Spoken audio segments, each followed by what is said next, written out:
Cheap versus expensive properties. What's better? Although expensive properties have a high rent that can bankrupt players in one go, that rent comes at a hefty price, like many thousands of dollars price.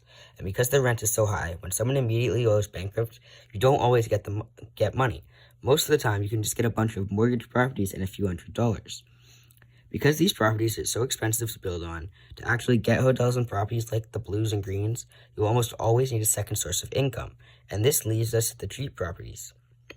Especially when looking at the light blues and the browns, you can see a very low cost of putting up hotels.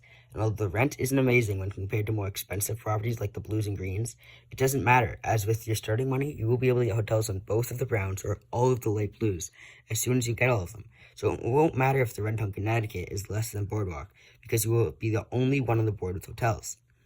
The fact that the light blues and browns are so cheap presents some unique advantages. For example, you are more likely to make actual money, as people are less likely to go bankrupt when lending on a cheap property. And if someone at the start of the game loses $450, it will affect the rest of their game more. Because they are so cheap, many players might discard them as useless, and therefore they will be easier to get from other players through trading, whereas most players wouldn't give up a property like Boardwalk very easily.